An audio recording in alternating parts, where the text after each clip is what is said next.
Yeah, so my name's Dave Munson. It's an honor to be here. Thank you all for coming. I'm glad that there's like a good little bunch of us here. That's awesome. I've been living in this town here for 13 years, and it really feels like home, and I just love my friends and family and all of the great projects and sports and radio station. There's so many beautiful things here. So I'm very grateful to be here.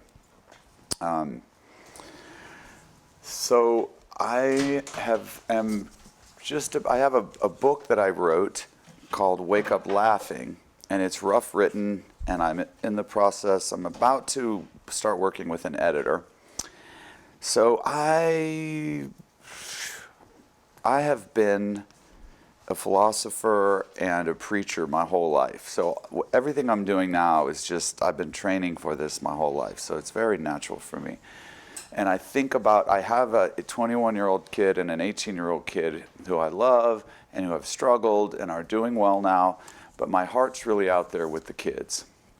And today I'm driving along and I come up to the high school and school maybe just got out and the crossing the street and all this, and it just breaks my heart whenever I see the broken neck screen carrying device that used to be known as a human. And today it was cool. Today I look around and there's kids. I didn't see a single smartphone. They were just being with each other. So, you know, I'm driving by slow, like just taking it in, and what do? I reach for my phone and I go to the notes, and I'm like, oh my God, the kids, there's hope. There's hope. And then like somebody honked at me and I like put my thing. So we're in it too, right? So I was writing a book called Wake Up Laughing that was really for grown-ups, and it was to look at the healing powers of laughter. And then during COVID, my kids, I get emotional all the time, so I hope you don't get embarrassed. I hope it doesn't embarrass you. But I was, during COVID, my kid's cousin on their mom's side overdosed on fentanyl, 18-year-old kid. And that just tore me up. And so I thought, you know, I'm going to write something. It's time to help the kids. So I switched from this book all about laughter to just a book, How to Be Healthy and Happy.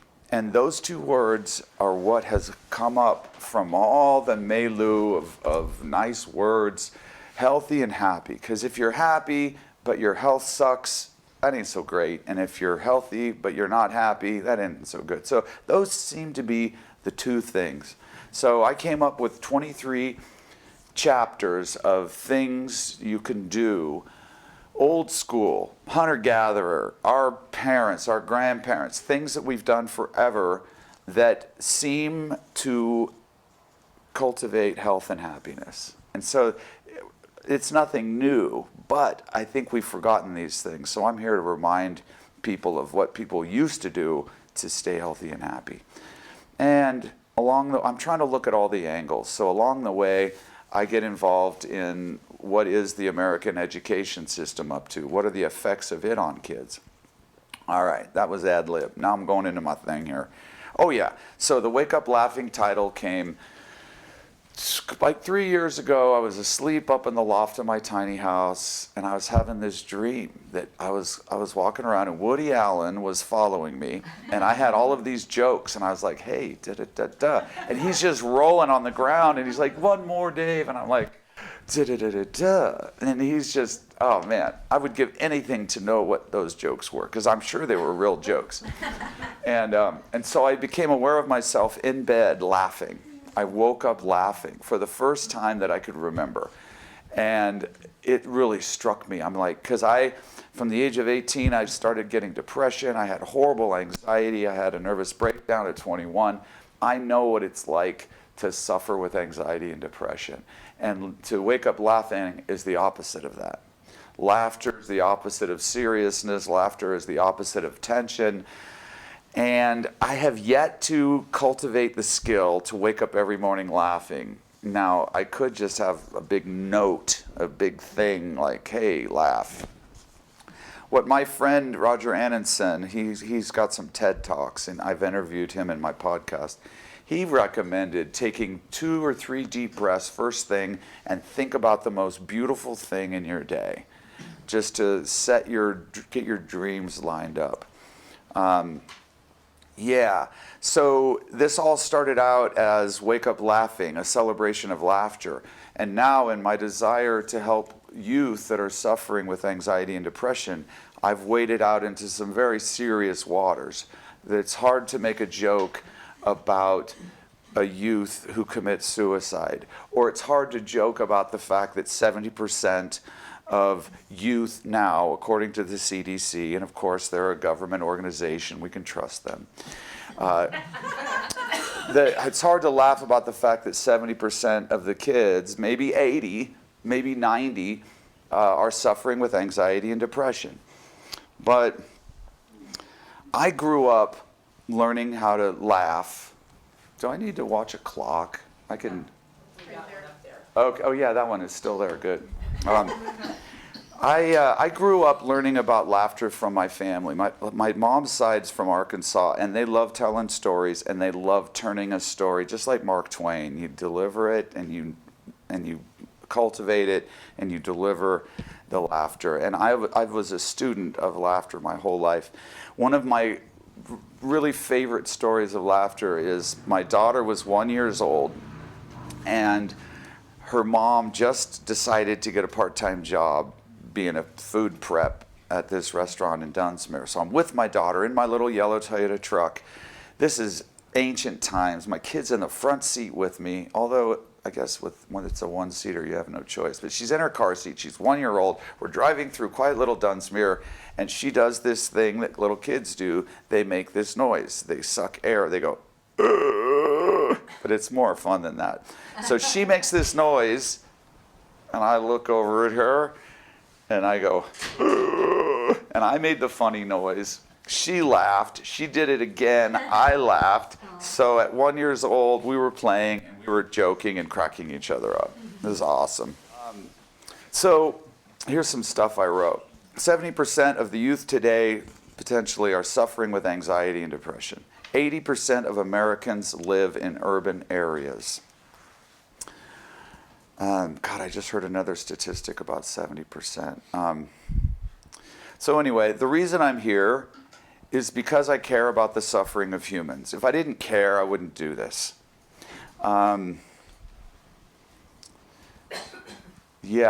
So proof that I care. I did some Stan Groff holotropic breath work in Marin County. I did breath work with this guy. I'm in his house.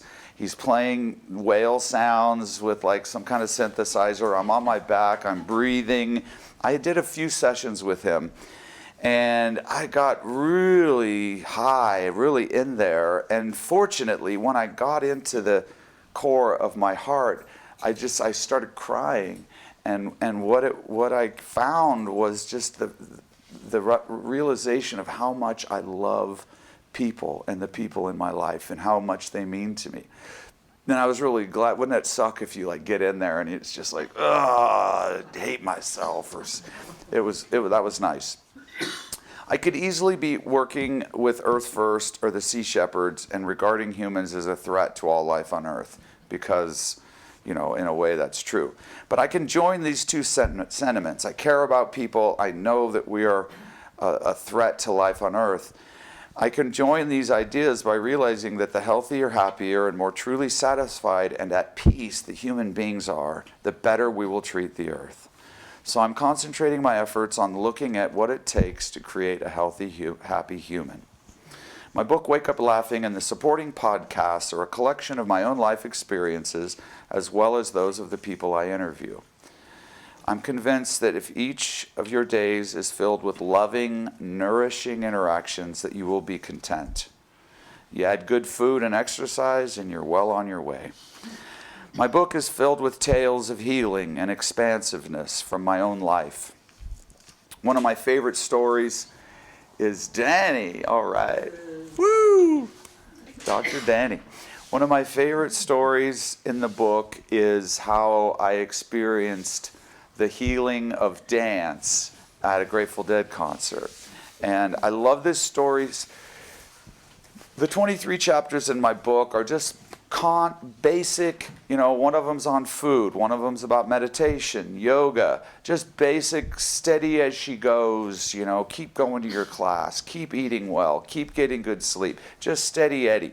But I also go into miraculous healing, because if you can be healed in an instant, why not? Rather than, working at it forever and ever. So I'm at a Grateful Dead concert. I'm a little bit stuck for whatever reason. I'm 24, 23, and I'm against the wall. And I don't know if you've ever been to a Grateful Dead concert, but man, they twirl and swirl, and it looks like it's choreographed, but it isn't. They're just all on this like higher plane. They're all in the cosmic consciousness, thanks to mushrooms and LSD and maybe Stan Groff breath work. But I'm sitting there, and I finally found the courage to walk out on the floor. And I walk out on the floor, and I'm like, just playing it safe. And this guy comes hopping up, full deadhead, hopping up to me. He's a hopper, and he's hopping, and he's looking at me with his beautiful eyes, and he hops around me, and basically he's giving me permission to hop. And I'm like, dang, okay, thank you. So I start hopping, and then he just fades back into the crowd. I feel like I'm the only black and white person in this entire concert of colorful people, because they see that I'm like just this newbie, that I'm like this stuck guy, this square dude that wants to get round. And so I'm sitting there hopping, feeling pretty good about my hop, and this guy comes up, and he's a spinner, and he's like got a skirt on, and he's just spinning. Or same thing. Looks me in the eye. He's here to give me something. It's so beautiful. And I was ready to receive, I guess. And so I started spinning, and he span around me a few times, and boom, gone. And now I'm spinning, and I'm hopping. And then this woman comes up, and she's beautiful, and the classic, just all the beautiful colors and textures. And she comes up, and she is like the hand dancer, arms, and like the Middle East, like just like beautiful and graceful. And the same thing, she like looks at me with this beautiful smile and all this love in her heart. I probably shouldn't hit the microphone with my hand. And she gifts me this, and she dances around me. And so I'm just like, and the hardest thing to do if you're stuck is to raise your hands in the air, because you're vulnerable. So that's why if you're scared, you're going to be like this. So I started doing that, and you can release energy to the heavens. You can draw energy up through your heels and release it to the sky, and pull energy down and through into the earth. And so that was a gift from this woman, and I was so grateful. I feel like that dance experience was the same as possibly 6 months or a year of talk therapy. Like I broke through. Likely I went back to the same. It's really easy to crack your heart open and then like fall back into your old like messed up world when you get home. That's happened before. Let's see. One of my other favorite stories is being healed by the river spirit. These are all the miraculous healings, sort of. But I had this stiff neck at one time. I bought 40 acres in the high desert 6 months after I got sober from marijuana. I was smoking marijuana for 17 years. Toward the end, I started smoking every day, and I realized I was stuck because of it. So one of my chapters is sobriety, because for youth or anybody, that can be the greatest gift there is. Like that can be the amazing catalyst, is going to 12-step meetings. And so I got sober. I bought this 40 acres, and it was amazing the amount of power I had to do things, to realize my dream. And I was still drinking coffee, because there's this thing called cross addiction. You stop smoking pot, you're like, damn, I can get really high on coffee and go see a movie, and it's like, woo! So anyway, I blamed my stiff neck on coffee. And so I had this stiff neck, a horrible stiff neck. Like you had to turn the whole body to look at things. Getting in the car hurt. And living alone on 40 acres in the far distant wilderness and spending days at a time alone in silence, building a cabin, it allows you to get really clear and really strong, and you're just wide open. Living in Babylon, we might not realize it, but we kind of closed down because of the overstimulus, and we're thinking about our schedule and the kids. But boy, out there, I would receive information. So I had this stiff neck, and somehow I got this little whisper, maybe if you go to the river will heal your neck. So I'm like, cool, I'm taking the day off. I'm going to the river with my canoe. I go to the Klamath River, take my canoe down the river a little ways, a couple hundred yards, tie it up in the shade. I say a prayer. I know enough about these things to set an intention and give thanks and to really drop into my body. And I gave thanks to the river for healing my neck. And I put my little pad down. I laid down in my canoe, took a 15-minute nap, just bobbing on the river. I'm like a quarter of an inch off the water in my canoe.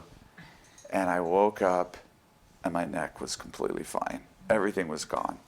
And, so that's like a testimonial to the power of nature and the power of solitude and sobriety, to be that clear, to get these gifts. And then I'm going to speed it up a little bit here. But then I used my mountain bike to quit tobacco at the same 40 acres, that remote place. I had been using tobacco, smoking and chewing for 17 years. And I got up in the morning knowing it was my day to quit, and my body was like about to explode because it knew I didn't have tobacco, because I had my last pinch of chewing tobacco the night before.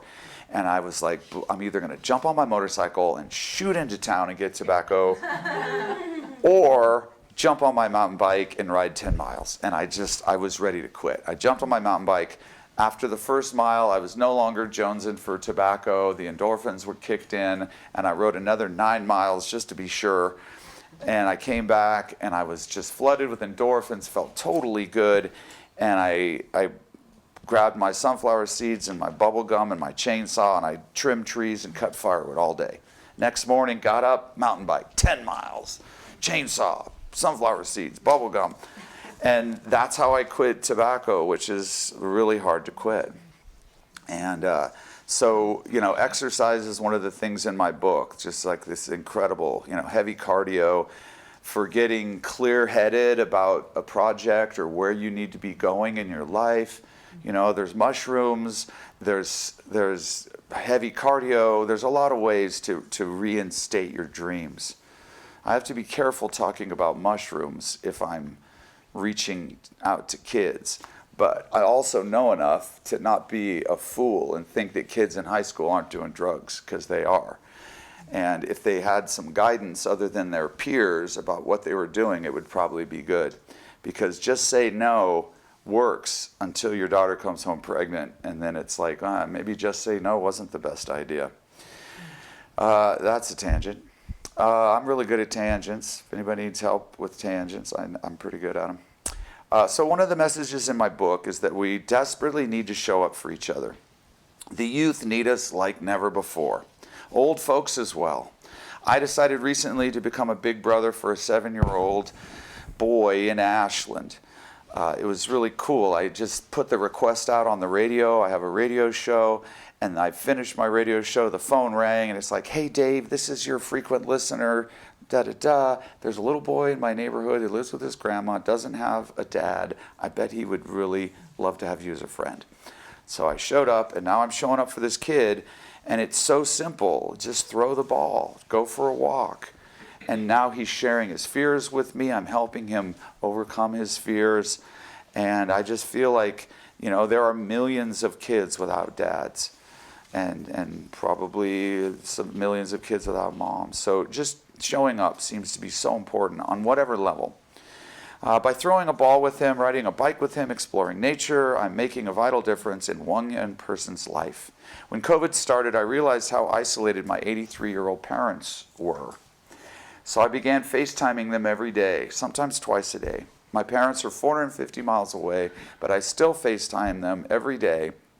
If we're going to have technology, we should use it for love and healing and connection and all the things that we are needing and missing. So my theory is the individual is suffering, the family and the extended family are fractured, the state has stepped into the vacuum, and now public schools, the American school system plays way too large of a role in the forming of our youth. Zoom schooling was a death sentence to those kids. And you know, it's really funny. Well, anyway.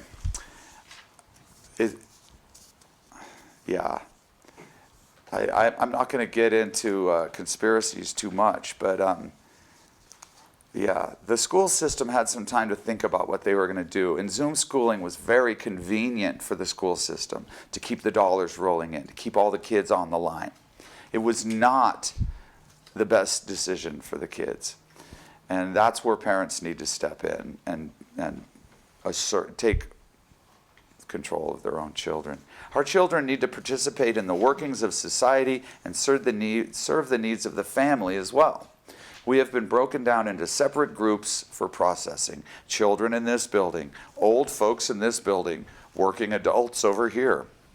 The school system's response to youth mental health is to introduce a new mental health curriculum. This awareness shift is helpful, but will not change the fact that the basic structure of the American education system is harmful to the health of children. If this is upsetting for anyone, then I guess you came to the wrong talk. I am recommending that we resurrect common sense, instincts, intuition, and the time-tested practices of our past to bring us all back into balance and health. Driving home from visiting my parents with my 18-year-old son recently, my son sitting beside me, I've got tears running down my cheek as I listen to a podcast by a young woman who's giving a TED Talk about suicide prevention. So here's this beautiful, 22-year-old woman who 3 years previously was on the floor in tears and thinking, how many pills do I need to take to end my life? And her phone rings, and it's an old friend. Just out of the blue, this person calls and gave her hope.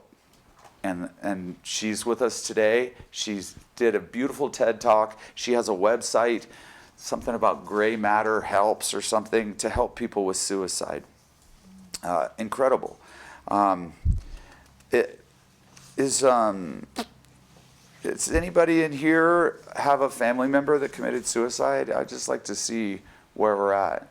All right. That's 3 out of, what do we have? 3, 6, 9, 12, 15, 18 plus staff. All right, that's 1/6. That's 1 in 6. Anybody know somebody that committed suicide? Okay, 1, 2, 3, 4, 5, 6, 7, 8. We're about half now. More than half, over half. Yeah, it's out of control. Anybody in here ever struggle in their life with anxiety or depression?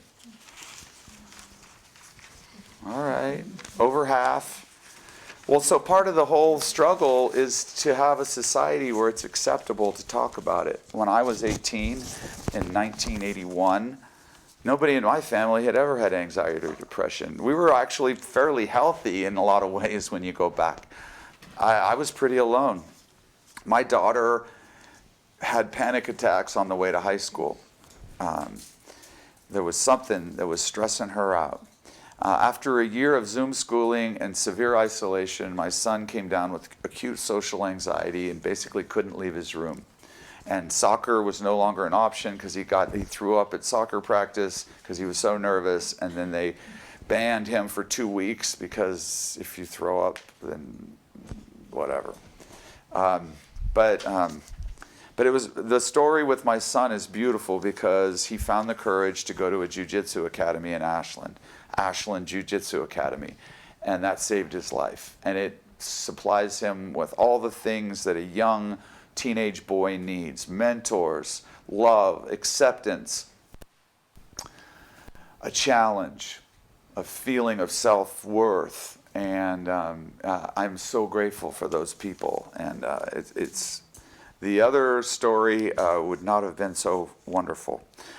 My daughter got to do therapy with a kind of a Zen-based woman and learned mindfulness and breath work and how to like reel it in when she was feeling anxious. And my daughter, as well as my son, when they're stressed out, they know to go for cardio. My daughter goes to the gym, she plays rugby, and that is a major survival skill, you know, using cardio and exercise. So I know what you're all thinking right now. How is this guy qualified to write a book about anxiety and depression? Well, my title is, I'm really big on titles, right? It's David C. Munson, P-A-W-L, okay? Some people are MDs, some people are D-O. I'm P-A-W-L. Paid attention while living, okay? That's who I am, and that's my qualification. I was born in a hospital and fed Nestle baby formula on the recommendation of our family doctor, and because my mom had issues breastfeeding. Boom, strike one. Welcome to industrial society. We're gonna, I'm not gonna go into that, but I usually do. I mean, that's some power, right? The health system has enough power to convince a woman to ignore her biology. That's crazy power, and that is part of what we're dealing with, part of the problem. I attended public school. These are my qualifications. I attended public school from 6 years old until I was 18 years old. I was scolded by nuns. I was told I talked too much. I was whisked out of the elementary school cafeteria when I spoke out during a school-wide chastisement because we were throwing butter and peas at the ceiling. Big deal. I witnessed bullying and the grooming of young men and women for success in the cutthroat, blindered world of me first American business. That was at UCLA. It was disgusting what I saw. At 18, I had my first bout of depression. At 20, I was deep into anxiety while attending the engineering school at UCLA. At 21, I had a full-blown nervous breakdown. And that, basically, I was trying to live, I came up with a formula. If you want to have a nervous breakdown, this is what you do. You live a life that is apart from your soul. You live a life that does not feed you. And what was the other part? You had stress. Yeah, you have a life that is really not yours. It's awkward. You're not comfortable. Every day is a struggle. And then you sign up for classes and you have all this pressure and stress and time test. You will have a nervous breakdown. So I went through that. At 21, I completely collapsed. And a nervous breakdown is a trip. A nervous breakdown is your biological being doing a strike. It's like my biology was like, God damn, this guy does not know what he's fucking doing. He is going to just completely run this ship into the rocks. We need to strike. And so that is what happens. It's a refusal to continue doing the stupid shit you're doing anymore. And that's the way I interpret it. It was just all the brakes were on. Anyway, I couldn't talk. I had no hope. I could see my friends and I wouldn't come up. I was in the basement. My battery wouldn't take a charge. So I went home, went out to the trailer at the back of the property, and I started talk therapy and had all the pressure removed. And I found this incredible man. A talk therapist can be your savior, and it's got to be the right one. But this guy was so good. I just loved him. He helped. I could look at him and feel like I was going to make it. It was incredible. So that's how I came up out of that. And I had to, and this is going to be echoed when I talk to you about the people I've interviewed for my podcast. But I realized I had to recreate myself. What I was doing was not going to work. And one of the gold nuggets that came from my therapist was, Dave, you've got too many have-tos in your life. You need more want-tos. And kids that are being pushed into the college prep world, most kids at schools probably have way more have-tos and not enough want-tos, and not enough free play, and too much structured time. I'm looking forward to the questions, because I feel like I've been looking at this so long and hard that I've seen all the angles. Yeah, you try to surprise me. So I completely recreated myself with the help of this therapist, and I came to take my mental and physical health very seriously. And still, I continued to suffer even after I remade myself. I still had anxiety and depression, but I was able to,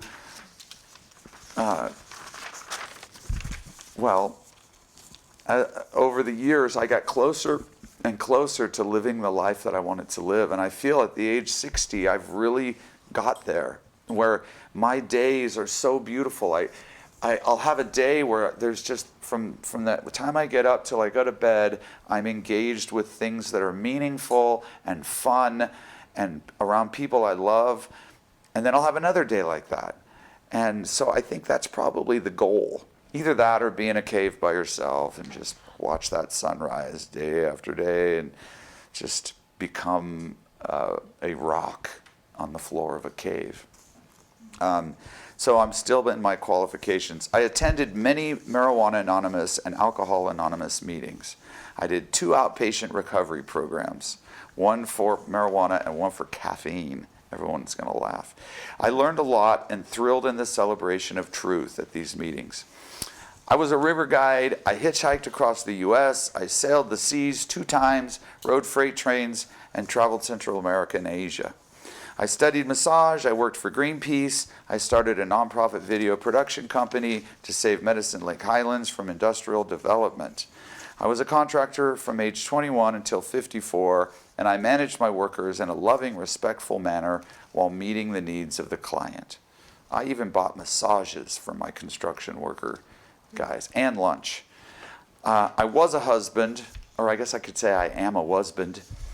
I am a father, a devoted father. I was always a devoted family man. I was a soccer coach for 8 years. I've been a radio host for Farm Talk Radio at KSKQ for 11 years, and I love my KSKQ family. Want to take a bow? And I love my Pong brothers. Can't do it without Pong 3 afternoons a week. And let's see. I did Farm Talk for 11 years. For 2 years, I did a morning show with Paula Lynham, who is a professor and teaches teachers. And we spoke about the American education system and all of the admirable things that people were doing to start pod schools, and how parents were taking education and their children's lives into their own hands, which is probably the best thing we could do. I'm a big brother for a 7-year-old boy, and I get in touch with my own inner child every Sunday by doing ecstatic dance. So I guess that's how I qualify. 23 chapters in my book. And I'm just going to popcorn you the chapters. All right. Just so you can get the magnitude and it, I meditated on this for several years. And this is what I came up with. And I still haven't figured out what the best order is, but anyway.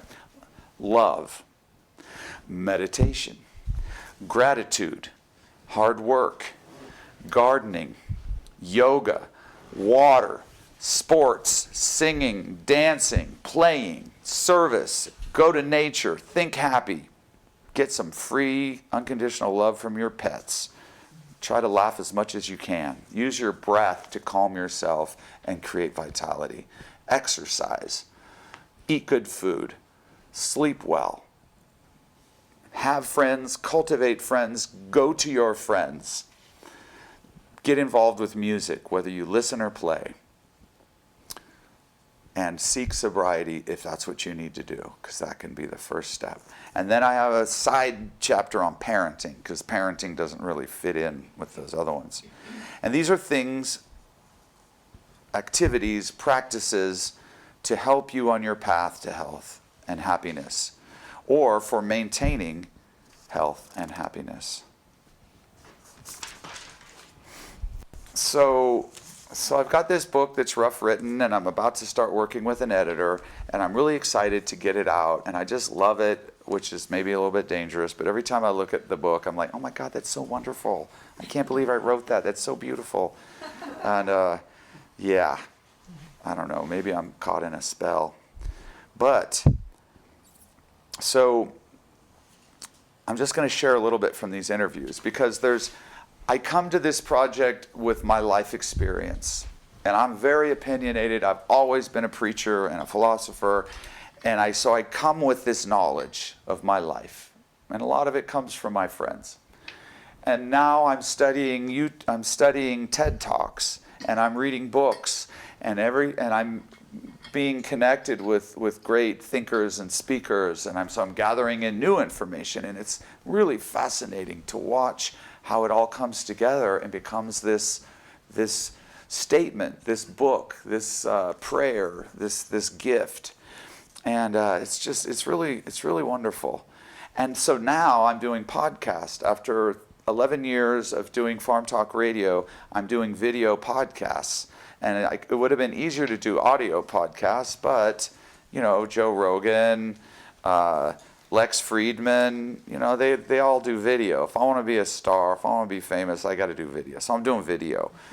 And anyway, there's a story I'm going to skip right there. But all right, so now I'm learning from my podcasts, and this is not Dave talking. This is the people that I choose to bring in, and hear their stories. So one of my first interviews was with this 21-year-old boy named Zephyr. And I'm just going to give you the quick version of his story. Zephyr, I've known for a long time. He is my daughter's age. He was in my daughter's class. And they went to the John Muir School. And the John Muir School was this village, outdoorsy. It was a tribe. K through 8th, about 120 kids. And they would all empty out of the rooms, and they would play in the hall together, and the 8th graders would help the kindergartners learn how to read. It was way old school. And Pat and Tim, who were teachers at Walker School that created the John Muir School, are brilliant, beautiful people. And they created this John Muir School, and they were so smart.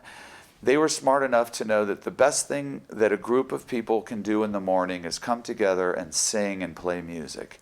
So every morning at that school, those little kids, little 2nd graders sitting on the laps of 8th graders, you can bet that never, ever, ever happens at public school. Never.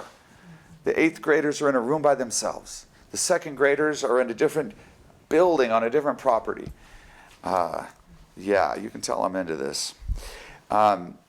Yeah, and it was beautiful. And I witnessed the first time we went there, we walked in and we saw, and they had a beautiful music teacher, and I just melted. I'm like, the parents are on the wall, and they're just singing these beautiful songs, and there's kids in the back playing guitar. They encourage the kids to play piano and guitar, and so this boy Zephyr, like my daughter, went to the John Muir School from the beginning until 8th, and was held and known and nourished. So Zephyr goes to Ashland High School. His first 2 years at Ashland High School, he's lonely and depressed. It wasn't working for him. And he had never been that way before. After 2 years of suffering with all those hormones and all that teenage, this is 15 and 16-year-old, being removed from his village and his tribe, he finally, just like me when I had my nervous breakdown, he had to choose that it was up to him to take care of himself. He couldn't look to the teachers, he couldn't look to his parents, he couldn't look to the television. He had to follow his own heart. So he started going into the mountains and camping with his friends and not bathing so much and just being this wild kid, which is who he is. And he got better almost immediately. I watched my daughter in kindergarten was was going to this classroom where the teacher was grumpy and she should not have been allowed to teach kids. She woke up every morning crying. We pulled her out of that kindergarten. The very first morning she stopped crying. She came back and she was happy because we weren't making her go sit in that horrible room anymore. So Zephyr's story was once he had to learn to take care of himself. His grades suffered. People were probably concerned, but Zephyr was happy and strong. So then I interviewed a 26-year-old boy named Sam, and he was at Siskiyou School, which is another village community, Waldorf this time, but you stay with the same teacher. It's a village. Family interaction is encouraged at the John Muir School and at the Siskiyou School. It's not for a parent to walk into the classroom is normal. And somehow we get taught that children are supposed to be by themselves in a building without the parents ever. I never set foot in any of my kids' classes in high school. And that's 2 kids, 4 years. It was just it's like another planet that was like hovering here in Ashland where the kids went. But so this kid, Sam, loved Siskiyou School, and when high school came, his parents decided he needed to go to St. Mary's School because it was like college prep, and it was respected. It was it would push your children into the nut house. I'm just kidding. It would so words from this boy. He said he went to St. Mary's and entered the culture of productivity, where you compete with everyone else and you're put under pressure to perform and perform more, and your day is structured. You come home with homework. There's nothing more diabolical than making a kid go to his room and do math homework when he's home with his family. That was when I really realized that these people were way overstepping their boundaries, that they have no right to tell my kid what he's going to do when he's at my home. And it goes way deeper than that. There's this book, if anybody runs out of the room right now, there's this book called The Underground History of American Education by John Taylor Gatto. And all the hunches that I have are all backed up by scientific, by serious tests and scientific studies. So he went to the St. Mary's and he entered this culture of productivity, and it left him feeling stripped of himself. Like he no longer felt like Sam, and he began having anxiety.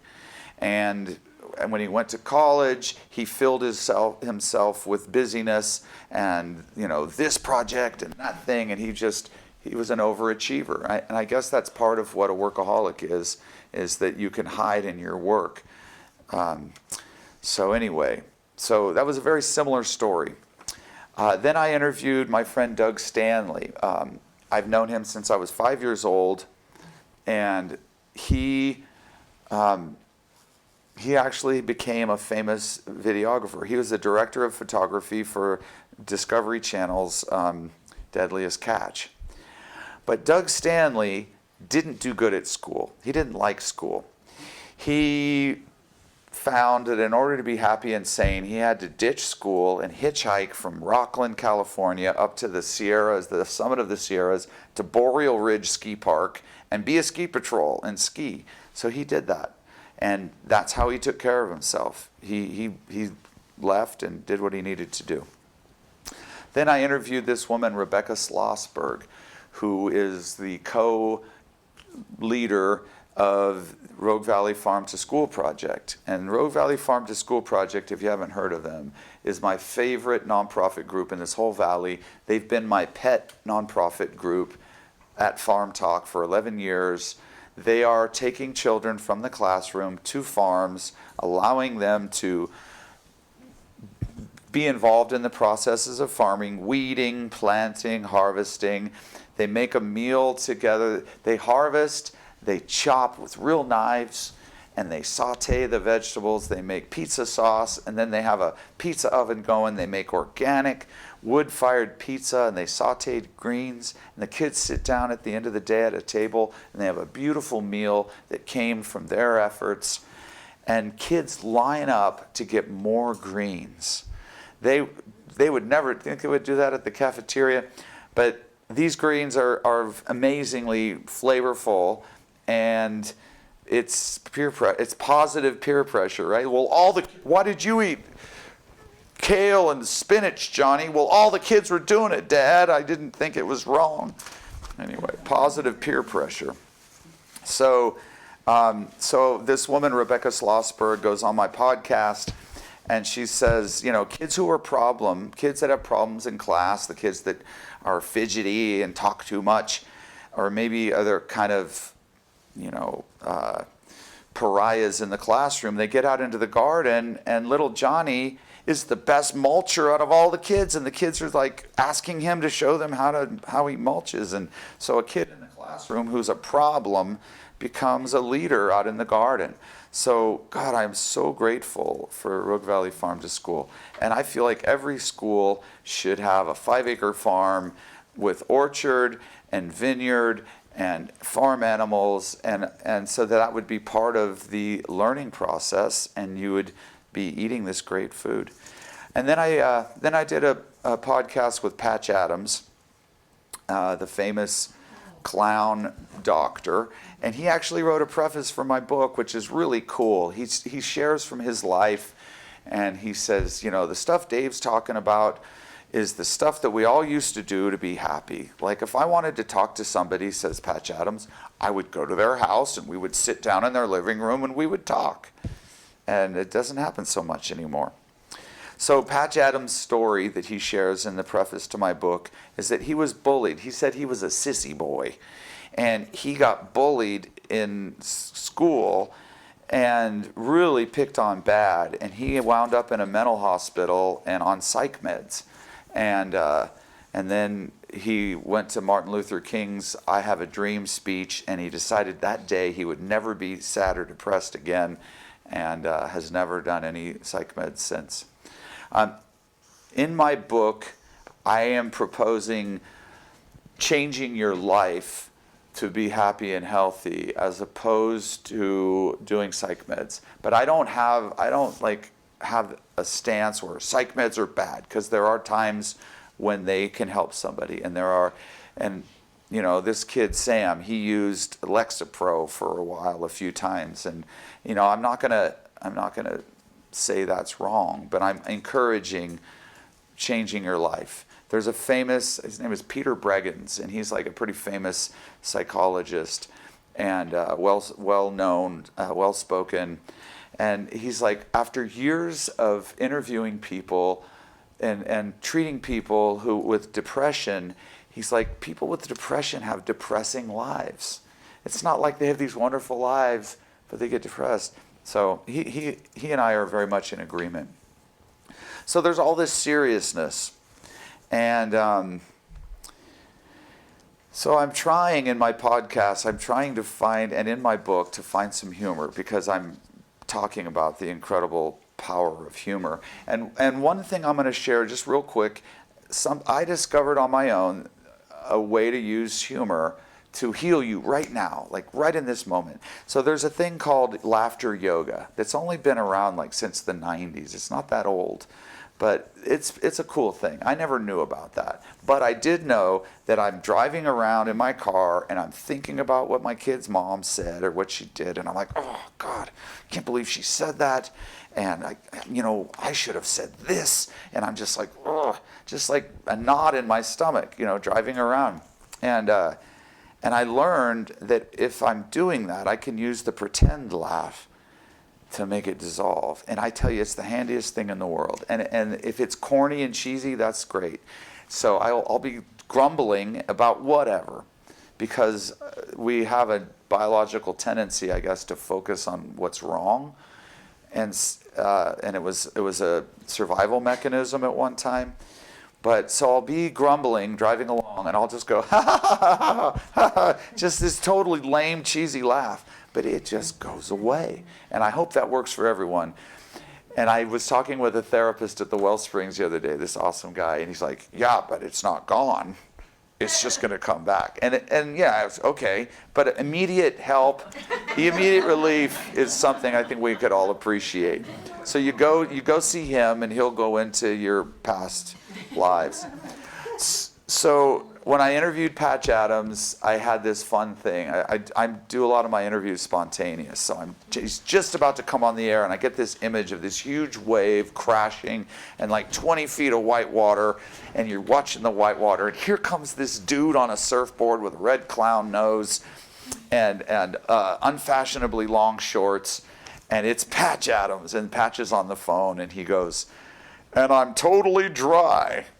And he said that, and I just lost it. And I had just taken a sip of my mate, and I just blew it out of all over my papers. And that's like the highest compliment, I think, to a comedian. If I could get my cousins in my grandma's kitchen to shoot their punch at the wall, that was a wonderful compliment.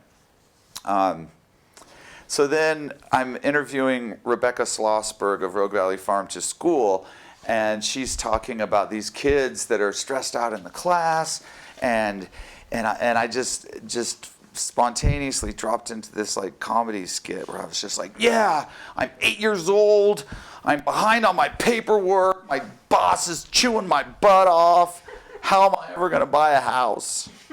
I'm 8 years old, and how am I ever going to buy a house? I think that says a little something about where we're at. And my friend David Tourzan interviewed me for the first podcast, and I wore this horrible wrinkled shirt. I looked like a hobo, and that's to prove that I don't have a girlfriend. I'm a bachelor. If there had been any woman or even anybody with any taste had seen me, they would have been like, oh, no, you're not going in front of the camera. But you'll see when you go to my site. I look like a hobo on my first interview. But maybe that just proves that I'm human or something. I don't know. So there I am with my wrinkled shirt, and I just had neck surgery, so I still have this patch on my neck, and my voice is weirder than it is now. And so he's interviewing me, and I'm talking about the magic of working at Greenpeace. And somehow all of a sudden I got super animated because everything was really serious. And I was like, and he's like, so Dave, what is the secret to being happy? And I was like, oh, well, first thing you got to do is you got to start hugging lots of girls that aren't your girlfriend, or lots of women who aren't your girlfriend. And I was like, well, that sounded that's a little risque. But working at Greenpeace, in my early mid-20s, I had really cool women friends, like, sort of for the first time. Going back to my tomboy friends, I had some then, but anyway. So recently, the Ashland School District did a talk at the Medford Library. It's called Big Ideas, Talks to Generate Conversation. Diane Berry was there, counseling and behavioral health person, and Erica Bear, assistant superintendent, was there. And before they got started, they asked if anybody had questions. I had a couple questions. And my first question was, are there any plans to change the basic structure of public education to meet the emotional and physical needs of the student? They never answered that question. They just did their presentation. And then my second question was, are there plans for a better way to handle a pandemic if we have another one? And they did not respond to that. So what they talked about at the talk was what you do when you have a sick kid. Nothing about how to not make them sick. And I'm going to do my disclaimer right now. There are beautiful, wonderful, devoted teachers in the public school system that do everything they can. And there are teachers who are the only solid, loving person in children's lives. Nothing is black and white. The school system is broke. There's beautiful people that work there, that do everything they can. So I just want you to know, I'm not dissing these people who show up and give everything they can. But looking at, this is just symptomatic of the American industrial model, that all we see is symptoms. We don't, when they talk about school shootings in mass media, nobody talks about the cause. It's just like gun control. You know, this politician wants gun control. This politician wants to make the school look like a prison. We need more police. That's the answer to crime. You know, give me a break. So they didn't talk about prevention. They talked about and I realized, I watched this movie on Netflix about this person that raised baby elephants, and when they take a baby elephant away from its family, it just kills them. So these kids being at school without their families, it's got to be really hard. I don't know if any of you can remember what it felt like when you were little, and they're like, yeah, go be over here. It's good for you.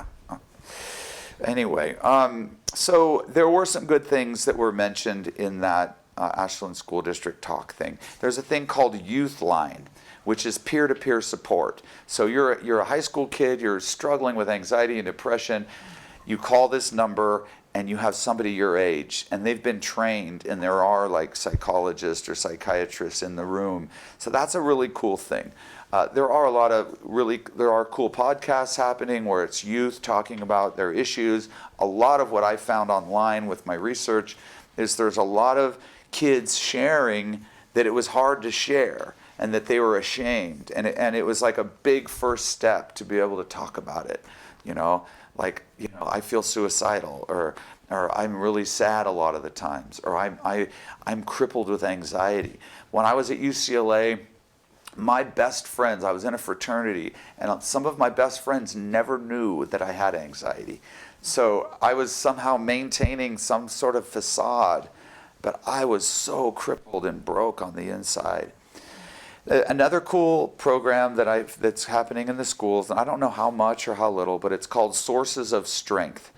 And it's this group that travels around working with kids, and they help kids to focus on the things they're doing that are working and give energy to that. And that's kind of a basic parenting strategy, where you ignore the stuff your kids are doing that you don't like, and whenever you see them doing something that you feel is good, you give your energy to that. So the way I can sum up the problem I see with the school system is that they want the children to adapt to the needs of the system. Be a obedient person that does what you're told. You sit down when the bell rings, you stand up when it rings again, and to be comfortable being isolated from your family and all this stuff. But the school system should adapt itself to meet the needs of the student. And that's what those village schools are doing. They are adapting, like, what's the best for the kids? And we don't want to spoil kids. I mean, there's this whole other end of the spectrum where the kids, So I just made a little bullet list of recommendations. I'm getting close to being done here, I swear. If you know any, you can dial 988 these days if you're having suicidal thoughts. It's the 988 suicide. You can text 988.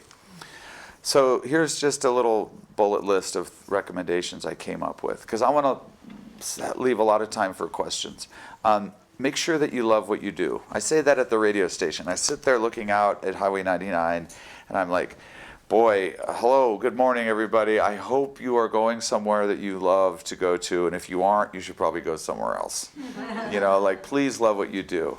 And loving what you do means love your food, love your water, friends, air, your environment, love your job. Don't sacrifice today for tomorrow. Beware of the 30-year loan with interest. Build a tiny house with the cash in your pocket. Don't become a tool of inflation and bank interest. Slow down. Notice who and what is near you. Today I interviewed Hazel Ward from Siskiyou Permaculture Group, and he was just saying, live in place, know your watershed, know where your fuel comes from, be a steward of the forest. Walk or ride a bike as much as possible. Include as many practices as you can from my 23 chapters, as much as you can. Be involved in the daily operations of your life, the food, clothing, shelter, care for the young and elderly. Cultivate dreams and passions and interests in your life like you cultivate the soil in your garden. Give, love, give, love, give, love. And the last advice is to embrace your inner hunter-gatherer. And I swear, I'm a proponent of sobriety, and I also can say that I believe that when you smoke marijuana, there is a hunter-gatherer message. It taps you into our older brain that remembers what it's like to live in place and go with your friends to gather wood and maybe spend a day helping your friend put up their firewood, or maybe go hunting with a friend or grow food with your friend and your family and stay in place. Stoners, they don't return phone calls. They don't check their messages because they're being hunter and gatherers. They're like in place. They're like checking out the wind. Stuff that they get teased about. We call it spacing out. It's called dropping into your alpha. So I thought I would share my goals and intentions. I would like my book to reach as many parents as possible. And if kids are bright enough and motivated to read it, that's awesome. So I set out to write a book to help kids, but I realized kids don't generally read books these days. But I'm also going to have it be like a book on tape or streaming or whatever. And but I realized that parents can read it and have this list of things and be like, does my kid do this? Does my kid do this? And just a way to try to get ideas and inspiration. I would like to be a part of the restructuring of American society. I would like to do a TED Talk. I would like to do speaking tours. I would like to be a stand-up comedian. I would like to hear people tell me how my book has helped them.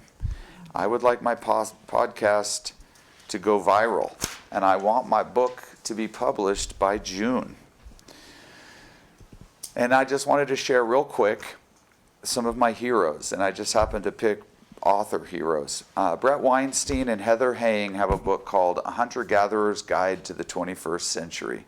And that book has become like a Bible for me. A.S. Neal wrote a book called Summerhill School, which is a really beautiful model of kids being allowed to follow their passions. It's like Montessori, but it's a boarding school in England. And these kids, he doesn't make any kid study history that doesn't want to. And these kids do really well. Because like if you want to be a race car driver, then you're going to work on being a mechanic. And you're going to learn how to, if you want to build cars, you're going to build cars. Well, you might need to know a little math to build cars. So you learn what you need to learn because you want to do this thing. It's not just random. You're not being force-fed the homogenized information like every other little kid in the row next to you. Helen and Scott Nearing wrote a book called The Good Life, which is like Back to the Land book. And they built their homes right out of the ground. They grew their own food. They were socialists during the start of World War I, and they got blackballed from teaching, so they decided to go homestead and teach that. John Taylor Gatto, I already mentioned, The Underground History of American Education. Maria Montessori has written some amazing things. So just real quick, my idea of what school could be, 1 or 2 days a week of reading, writing, arithmetics. You don't need to spend 5 days a week to get that stuff down. And math beyond basic multiplication and division should all be elective. You should not force somebody to learn algebra. There's so much, every time I drove by AMS and then later the high school, it just broke my heart because I knew my kids were in there and I wish they could have been somewhere better. And part of it is they're just wasting their time. They've got so much potential. They have so much ability, and we need them. Children are not supposed to be in a building over here. They're supposed to be helping us with our chores. They're supposed to be helping the family. They need to be part of our society. Why? Because we need them and they need us. One of the things that makes us healthy is that we give and receive on a daily basis. If you're doing paperwork every day, there's no, I helped you with this, you helped. They are living, they are fish out of water. And so the idea, if we want healthy kids, is to let them be part of our society. Not when they're 18 and they're like dazed and bludgeoned down to being like, you know, just a shred of what they could have been. Like, let them be part of society their whole life. Make trade schools and that sort of learning crafts readily available. Community participation on a daily basis, not like just this one day of the month. I mean, they have, you know, the high school has this thing where they do community service, and that's the right idea. But it needs to be every day. You need to fill your bucket on a daily basis. There's another really amazing book called "Have You Filled Your Bucket Today?" And it's written for little kids, and it teaches you that when you go up to somebody and you say, "You look great today. Thank you for what you do," or, I really appreciate you as my friend. Whenever you say something nice to somebody, it fills their bucket and it makes them feel good. And really what happens is your body secretes chemicals that make you happy and high, just like drugs. So hugging a baby puts oxytocin into the bloodstream of a baby and into the bloodstream of the adult. You get high from giving love. And what a great substitute that is for drugs or screen addiction. So allowing the kids to be leaders and bringing them back into the family and allowing them to be part of the family and have a sense of worth. And so when I was in college, here's the other thing. College is way too expensive. It's a total ripoff. We know that. In 1981, UCLA cost $400 a quarter. Today, UCLA costs $5,000 a quarter. Okay, that's 12 times more expensive than it was. Now, if our salaries had grown relative to the increase in tuition, this you could say the same thing about the cost of a home. But in 1981, a school teacher made $17,000. If you multiply 17 times 12, which would match the increase of the inflation of tuition, a school teacher would be making $204,000 a year. Maybe that's, if we're going to charge $5,000 a quarter for college, maybe the school teachers should make $204,000. The school teachers all tell me they need to be paid more. And I guess if you paid teachers more, you might end up with better teachers. For one thing, they would be happier. So at this point, I would like to encourage anybody to sign up on a little mailing list thing over there if you feel like it on your way out the door. And I just want to share that at my website, davidcmunson.com, I've got a donate page. I'm raising funds to pay an editor. I could edit it myself, but I've reinvented the wheel so many times in my life. This is my first book. I've got it written out rough, and I really want to benefit from working with a really experienced editor to take what I have and just shine it up so that the final result is just beautiful and professional and stuff. So, yeah, part of all of this, and you're all invited to my fundraiser and birthday party Saturday night at the Wellsprings. Another fundraising attempt plus a 60-year birthday party at Jackson Wellsprings, 7 to 11, dance, potluck, and then at 10:45 the back doors open and the pool and the hot tub and the saunas are open for private use. And I'm paying for this in hopes that people will donate to my cause. So you just say, Dave said I could go. You tell Dave that Dave sent you when you get there. Anyway, so thank you so much for listening. And I don't know if that was at all like a normal presentation, but I'm learning how to look up from the paper and engage people. So if anybody has any questions, yes, Thank you. That was Miss. a great talk. Oh, wow, thank you. And fun. And fun. Okay, Made cool. Made me laugh. Nice, good. Some things that stand out are bringing the kids back into the family and creating the structures around what the kids need, not the other way around. I've been hearing that about parenting too, so I'm glad you brought that up. Yeah. I think that's important with parenting, like seeing what our particular child needs and then rearranging ourselves, not trying to rearrange them to do it how we want.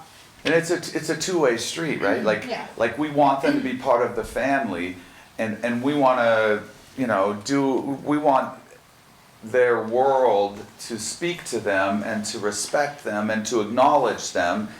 And they're also going to do stuff for us. I mean, the school has the kids so much, and this is my experience. This is not a book I read. They go to school, they leave before 8 to go to school, and then a lot of times after school there's sports, and then they come home and they're supposed to do homework.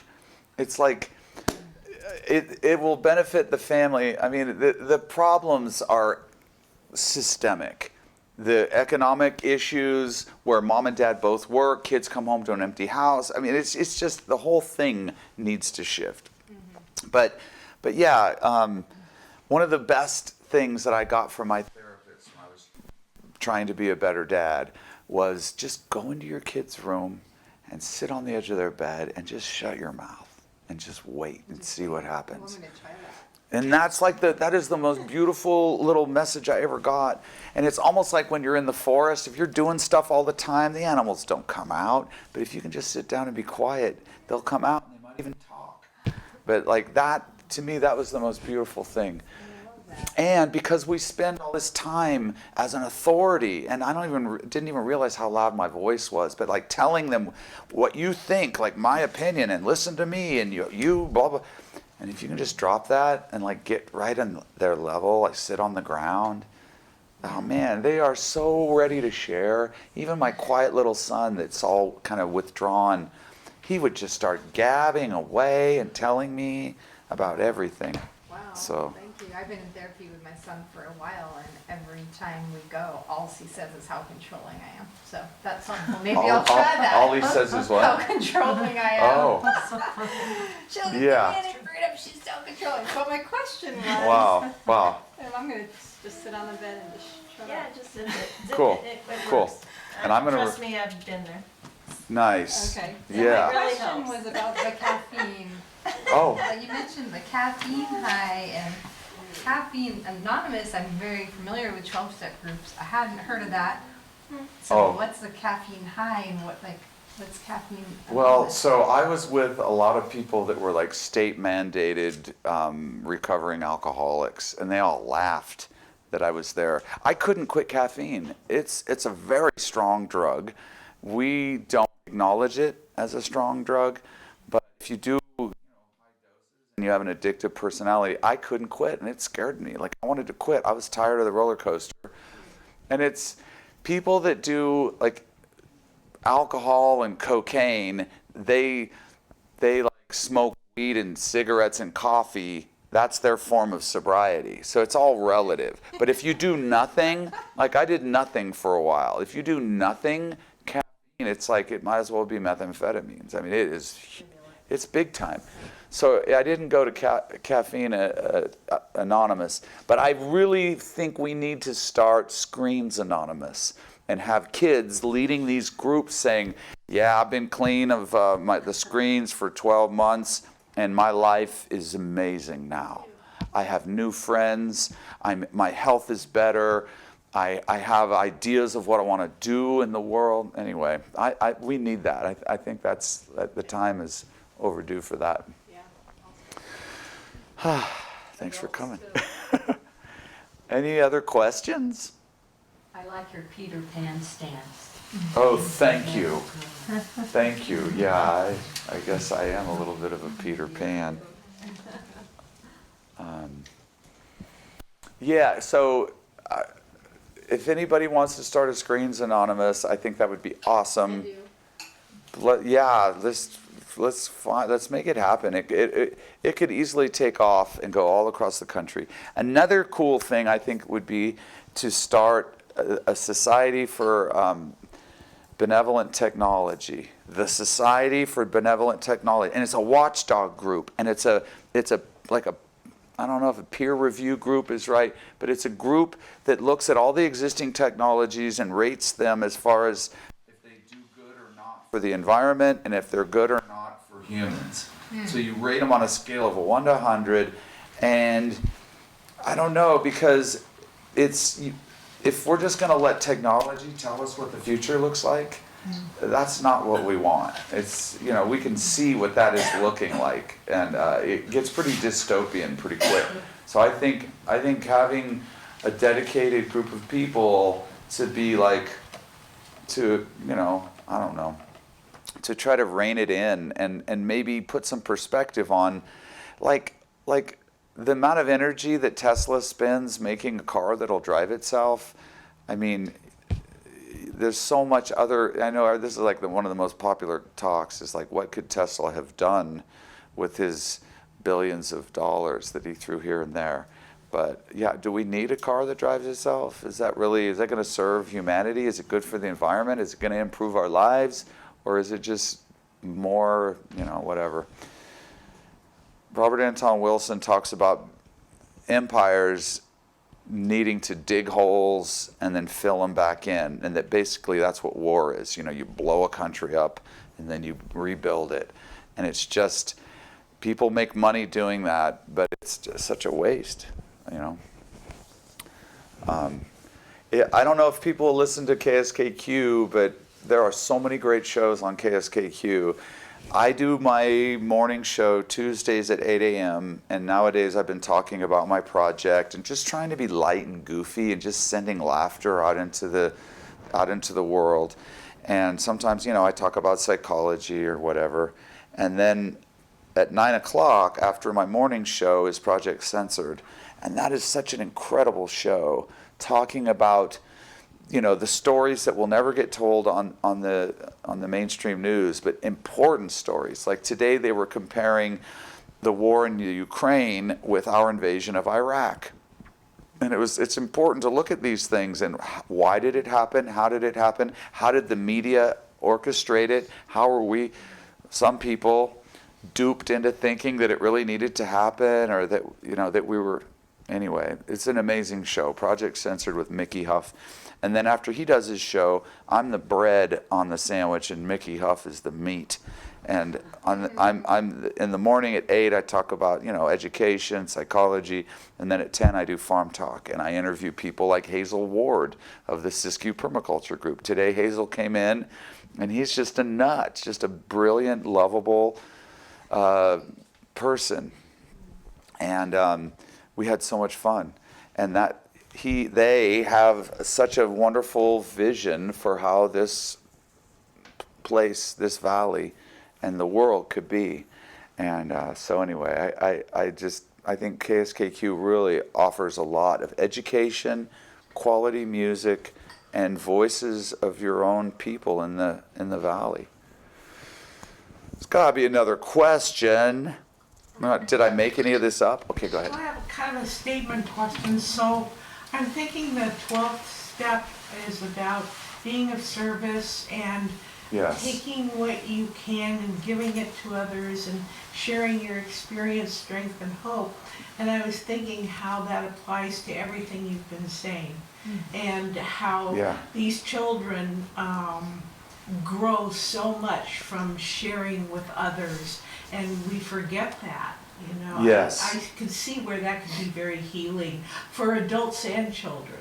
Yes, absolutely. I'm 100% with you, and it's silly that you have to have a alcohol or drug addiction problem in order to sit in a circle with people and tell your truth. We should everyone in society should get in a circle and share their truth. And there are groups, the Rose Circle, there's Boys to Men, and then I think also Girls to Men. There are groups that are going into the schools and passing the talking stick around. And oh my God, my heart just melts. That is so beautiful. Because we've been conditioned, we've been hardened. We've got like all of this armoring on, and we don't share, and we're afraid, and we have to keep fake fronts up. And yeah, you're right. It is a beautiful model for a healthy, helping each other out and showing up for each other. You're right. It's awesome. Thank you.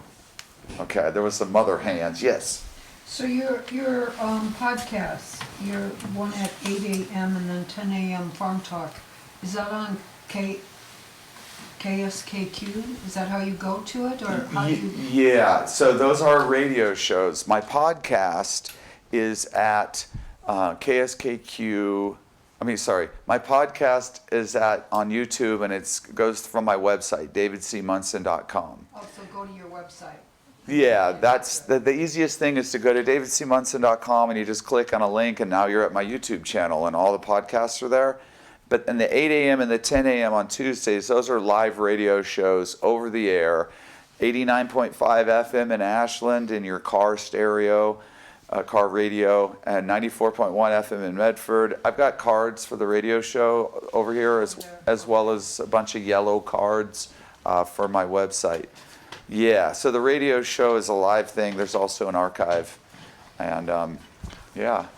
Thank you, David Munson. Yeah, thanks for coming. I appreciate you guys showing up. Yeah, and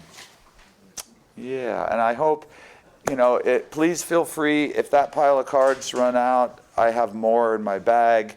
You might hand one to somebody that's having a hard time. I am 100% truthful to you. The reason I started this project is that I wanted to reach people and help people. And now I would love to make a living as a podcaster and an author. That would be awesome. But the original drive was to just help people. And I'm so grateful that that's what I'm doing, because when that's your objective, like nobody's told me, like when I say I really feel for the kids and I want to help them with their anxiety and depression, nobody has said, well, Dave, that's stupid. So it's, I feel like it's a good path to be on. Yeah. I also feel like I'm pushing a stone the size of the White House up a hill. Although I also feel like because it's such a good thing to do, that my sails are filled with wind from these angels that are like blowing into my sails. Yeah, it's good stuff. Yeah.